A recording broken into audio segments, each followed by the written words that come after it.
Hey everyone, this is Chris and welcome to Unwanted Tutorials. Unwanted Tutorials is a loose collection of how-to, hands-on, decidedly irreverent videos in which I aim to enable you to create engaging content using DCS's hellish creation tools. Today we'll look at airfields in DCS. Farbs and carriers will come later. And yeah, I've taken my beta blockers and hopefully won't blow too many gaskets. Mission designers love airfields because they have a distinct purpose that everyone understands and, unlike carriers, airfields don't move around. They give us mission creators an easy way to anchor a story. Since DCS is a game that revolves around aviation, airfields are quite important. Good, fun flights tend to begin and end at airfields, and airfields can provide central services to the aircraft. That's why most sandbox-type missions revolve around airfields and their services. And so mission creators are keen to integrate a couple of them into their missions. Let's look at airfields, how they work in DCS, and how they integrate with our mission. First things first. Airfields are fixed, they don't move, are a known quantity with known frequencies, layout and surrounding terrain to guide players. Players often know their layout by heart. This makes an airfield feel familiar and gives the pilot confidence. In short, airfields are a missions creator's ideal path to a player's heart. Use them to establish a connection with your players. In your missions, airfields serve central purposes. They are a spawn point where players enter the game. They serve as a return point where players complete a mission. In sandbox-type missions, they often serve as a rearm, refuel, and repair location. Some sandbox-type missions also allow players to capture airfields, elevating them to primary tactical relevance. The foothold, pretense, and expansion missions, for example, center around extending your faction's reach through capturing and using airfields and farbs. So let's look at these airfields and how we can use them in our missions. First, airfields are natural spawn points for players. They are also where most fixed wings depart from and must return to. This means that mission creators may also want to think about ways to discourage spawn camping in PvP missions. Airfields always belong to a faction, and airfields are the base of operations even in non-violent missions. For example, look at the Angels and Ferry missions that are available on ED's user files. There are very few good missions without airfields, and the chances are good that one of the first things that you decide on are the airfields that you want to use in your mission.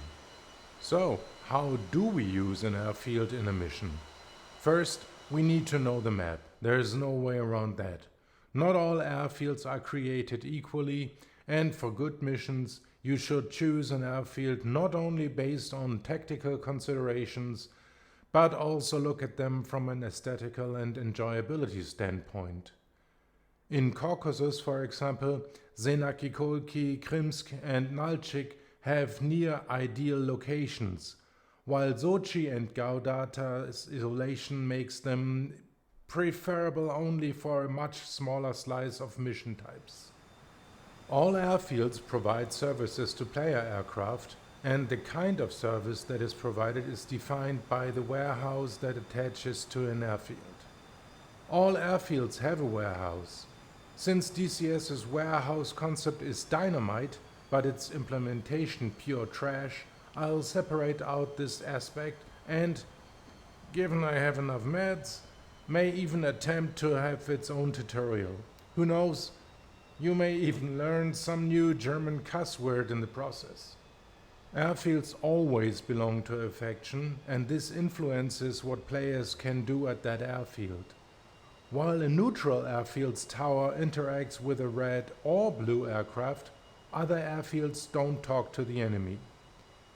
Services are only available on airfields that are owned by the pilot's faction, and are driven by the attached warehouse.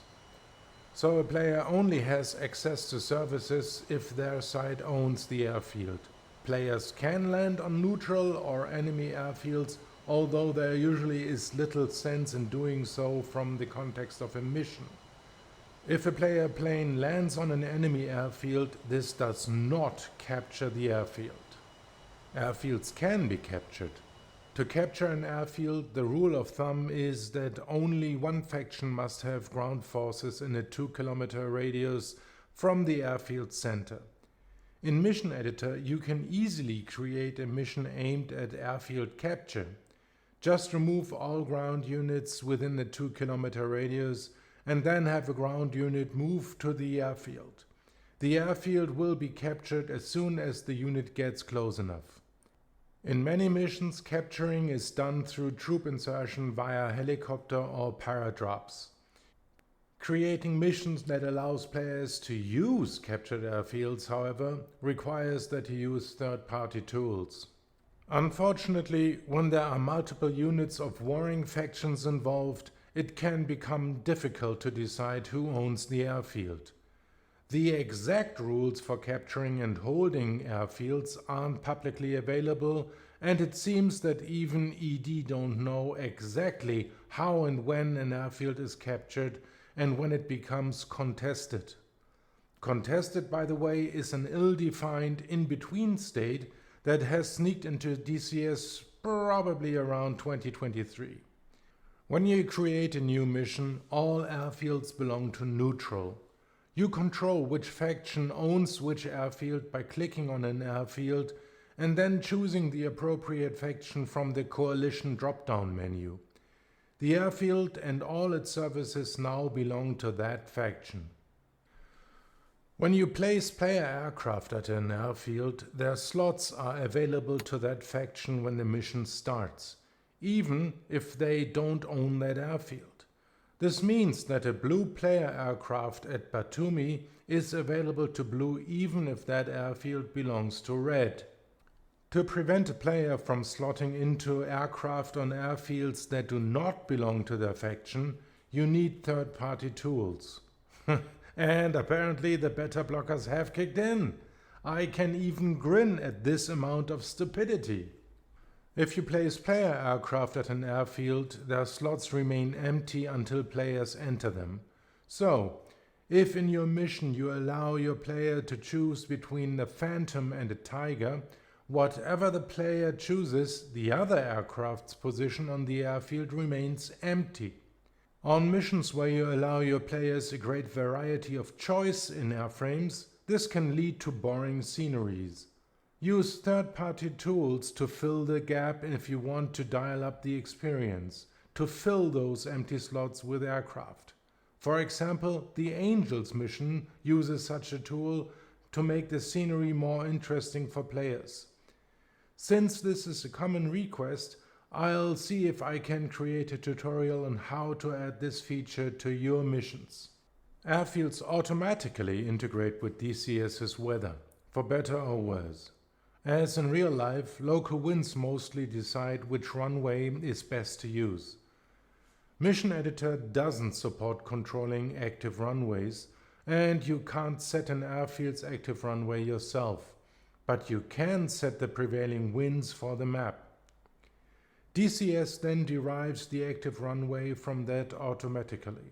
Larger airfields with 2 or more parallel or asymmetric runway layout, however, remain an unresolved challenge in Mission Editor. This can become an issue for some maps with modern runway layouts, for example Syria, Sinai or Germany. Airfields also, in theory, provide ATC for players. In DCS, however, ATC is so atrociously bad that I think that it would have been an improvement if ED removed it altogether. For a game that allegedly is focused on realism, the state of ATC, be it weather, approach, departure, tower, ground or tarmac, is a surprising and stunning immersion-breaking blemish. As a licensed pilot myself, I would have expected that ED know that their cockpit simulator will never be accepted as a flight sim game without basic procedures. I know that ATC is hard to implement, but nobody plays DCS because they are looking for easy. And ED should do better, much better. And if DCS's ATC is atrocious, local traffic is worse. It's one of the most frustrating aspects of mission design. Creating a living, active and realistic airfield simply can't be done in Mission Editor. There are some third-party tools to alleviate the pain. None can create convincing local traffic, neither on the ground, nor in the pattern, nor vicinity. It's as bad as it can get. Vehicles crash into each other, aircraft deadlock, and nobody announces intentions. ATC and local traffic in DCS are a joke. Now, to be fair, this is hardly Mission Editor's fault. This is a central flaw in DCS's core and has been for more than a decade. It may have been barely acceptable in 2008. Today, I think that DCS no longer meets some of the basic requirements for flight sims. Can't even do ATC is a mark of shame, to be honest. It destroys DCS's credibility in the flight simming space. Okay, I'll digress. Airfields at night are strange. This is both a technological issue as well as a flaw in DCS from a gaming perspective. First, airfields' approach lights and runway lights are off and can be turned on by contacting tower. In reality, airfields have PCL systems that engage runway lights for some 15 minutes when pilots contact the airfield and click their mic. So DCS's implementation isn't that far off, although I would prefer if there was an option in Mission Editor to permanently turn on airfield runway lights. Once you have landed though, lighting at airfields is uninspiring. This is a technological issue, as active light sources in DCS's engine are performance killers. Still, I think that DCS could be a much better game if there was a way for mission designers to place both active and passive lights on airfields.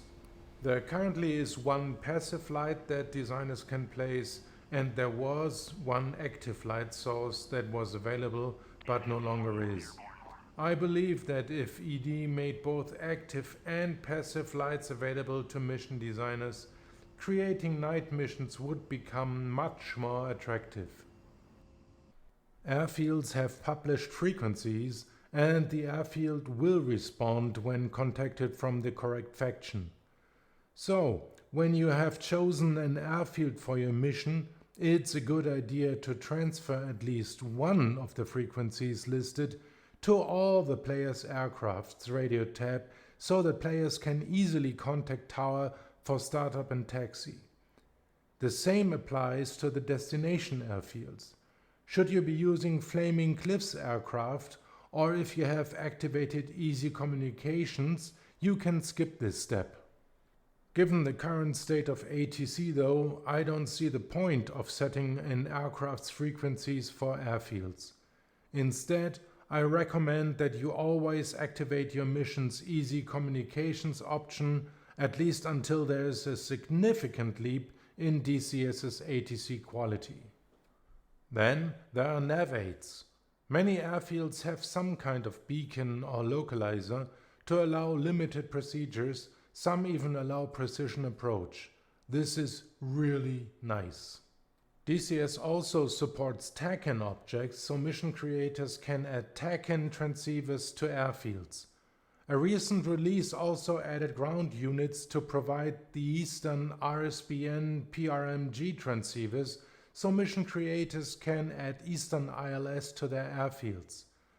Setting up RSBN in Mission Editor is non-trivial, and I'll see if I can get around to create another Bitchfest tutorial for this purpose only. Currently, in late 2025, far fewer aircraft in DCS support RSBN than ILS, And I would welcome if ED provided mission creators with similar units so they can add ILS to airfields. Shooting a precision approach is always fun, at least to me, and I would greatly enjoy if Mission Editor gave mission designers more and better tools to set this up. Most airfields come with their own scenery, and some of that scenery is simply awe-inspiring.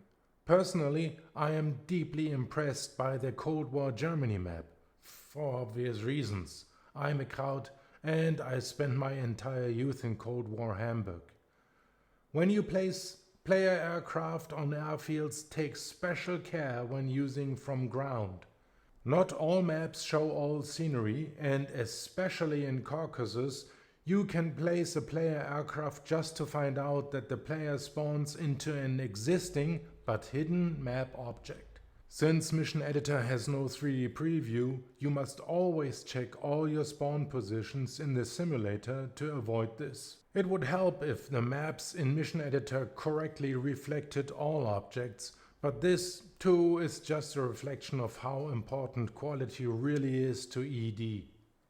Still, airfields are one of the most essential pieces in good mission design, and it usually pays to invest time into choosing and then decking out an airfield with scenery objects. You may be trading performance for bling, but most players will appreciate the love that you invest, that you sweat the small stuff, quality. For larger sandbox-type missions, airfields can also become a tactical focus, but currently that kind of mission is far beyond the capabilities of Mission Editor. Once ED onboards some good game design talent, that will hopefully change. And until then, we'll use third-party tools. I may even create the tutorial for that. So, I hope that I've got you started with airfields. Look at them closely and see their potential.